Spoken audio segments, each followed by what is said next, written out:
What's up streamers, Josh here with another video. Now this one was inspired by the one and only Adam Bush, who commented on one of my YouTube videos about nested scenes with your camera overlay within OBS.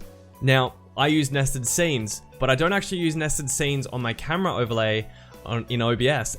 What a fantastic idea, and what a great opportunity to make another video.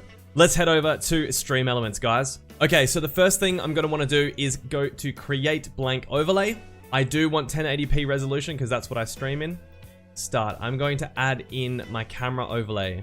Static, add an image. Now, if you're doing this from fresh, you wanna hit upload, and then you wanna upload your webcam in there. I have mine already uploaded, so I'm just going to use that. You can see I have a bunch of webcams that are kind of sitting here already. So this is the one that I want. Once you've uploaded it, hit submit. Okay, so this is my webcam here. Normally I would have my alerts and my counters and stuff like that in here. Now, if you want information displayed down here, this is when you would do that. So you'd come down to the plus sign here and you would do all your different labels and whatnot, what you want to display. I usually do like a daily sub goal. That's totally up to you guys. You do that in your own webcam, obviously. The next thing you want to do is hit this link button up here. So this is going to copy the overlay URL. And now we're going to jump over to OBS. So we're over here in OBS. The first thing I want to do is create a nested scene. So I'm going to call it nest camera plus overlay. Okay, for the sake of the video, guys, I have had to drop in my camera and the display capture as well, just so that I can show you guys what I am doing. But we are operating here in nest camera plus overlay. So what I want to do is hit plus and go to browser. I'm going to call this one camera plus overlay. Hit OK.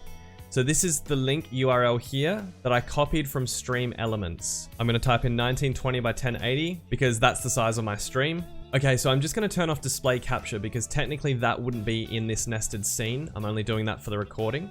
So we're going to turn that off. Now you can see that I have my camera here. It doesn't matter really where you position it within this scene because I'm going to be pasting this nested scene within my gameplay scene. So it doesn't matter about the sizing, but just for the sake of this, I'm just going to put it like that. And then going to move my main camera, make it nice and neat. It looks pretty good. Maybe we'll cut a bit off the side there. If you don't know already, guys, Shift, Control, Alt will allow you to cut in on specific edges. We'll just bring it a tiny bit more, make it nice and square. Okay, so that is my camera and my StreamElements overlay as one in one nested scene. So next, what I want to do is head over to my gameplay scene. Right, so this is gameplay scene. You can't see my face right now, but if you hit the plus button and go to scene, you want to drop in your nested camera plus overlay. Hit OK, and there you go. You can see that is on here now. This is how you resize it, and as you can see, the overlay and the camera resizes together. If you want to make any changes to your camera or change your camera overlay completely, then you want to do that down in the nested scene, and that's just literally going to update on top of this one here. I really hope that helps, guys, with the nested scenes and StreamElements.